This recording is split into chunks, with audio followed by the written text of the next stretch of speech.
जिल्ह्यातील नांदगाव तालुक्यातील संवेदनशील गाव म्हणून साकोरा गावाला ओळखले जाते। येथील निमतळा शिवारात पुण्यातील शरद मोहोळ खुनाची पुनरावृत्ती झाल्याचे पाहायला मिळाले।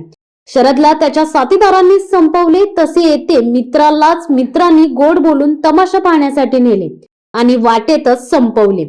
हे भयानक कृत्य आरोपी योगेश उर्फ दत्तू बाळू पगार व देवाजी दगा बोरसे यांनी संगम मताने केले। त्यांनी आपला मित्र दीपक रमेश कदम यास घरातून गोड बोलून सायगाव येथे तमाशा पाहण्यासाठी नेले। त्यानंतर वाटेतच त्याच्यावर लोखंडी रॉडने हल्ला करून त्याची जीवन ज्योत विझवली।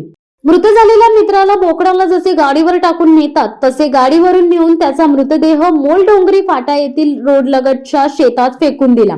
ब्रेकिंग न्यूज म्हणजे त्यानंतर थंड डोक्याने आरोपी घरी गेले।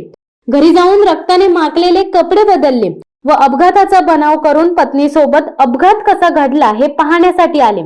पोलिसांना खबर दिल्यानंतर पोलिसांनी भारतीय दंड विधान कलम 302 नुसार गुन्हा दाखल करून तपासाला सुरुवात केली। आरोपी सांगत असलेल्या कहाणीवर पोलिसांचा विश्वास बसत नव्हता, त्यामुळे पोलिसांनी आरोपींना 14 रत्न दाखवले। त्याबरोबर दोघे आरोपी पोपटासारखे बोलू लागले। त्यांनी आपणच खून केल्याचे कबूल केले। खुनाचे कारणही सांगितले। पोलिसांना घरात ठेवलेले रक्ताने डागळलेले कपडे दिले। मृताच्या 5 म्हशी व 13 कोकरू आरोपींकडे आहेत, त्याचीही माहिती पोलिसांना दिली।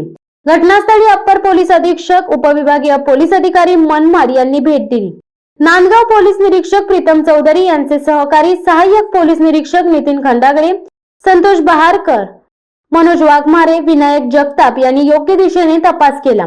या प्रकरणी अधिक तपास नांदगाव पोलीस निरीक्षक प्रीतम चौधरी हे करीत आहेत।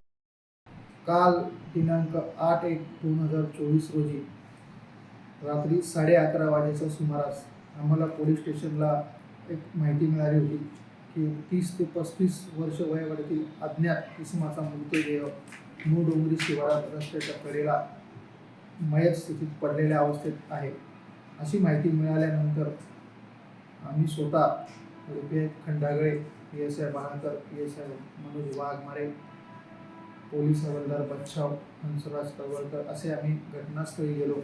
त्यानंतर सदर मृतदेहाची पाहणी करून त्याचा तपास करून त्याची आम्ही ओळख पटवली।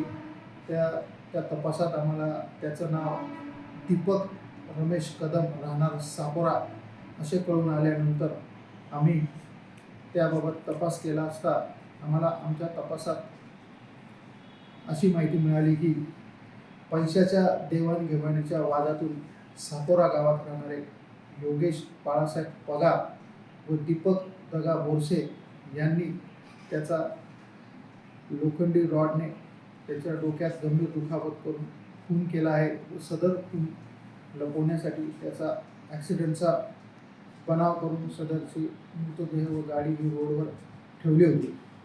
तरी सदर घटनेबाबत मयताची पत्नी मनीषा दीपक कदम राहणार साकोरा याच्या फिर्यादीवरून नांदगाव पोलीस स्टेशन येथे 7/2024 भादवी 302-34 प्रमाणे गुन्हा दाखल करण्यात आलेला असून सदरचे आरोपी ताब्यात घेण्यात आलेले असून पुढील तपास करीत आहेत। शिवसत्ता टाइम्ससाठी अनिल धामणे, नांदगाव।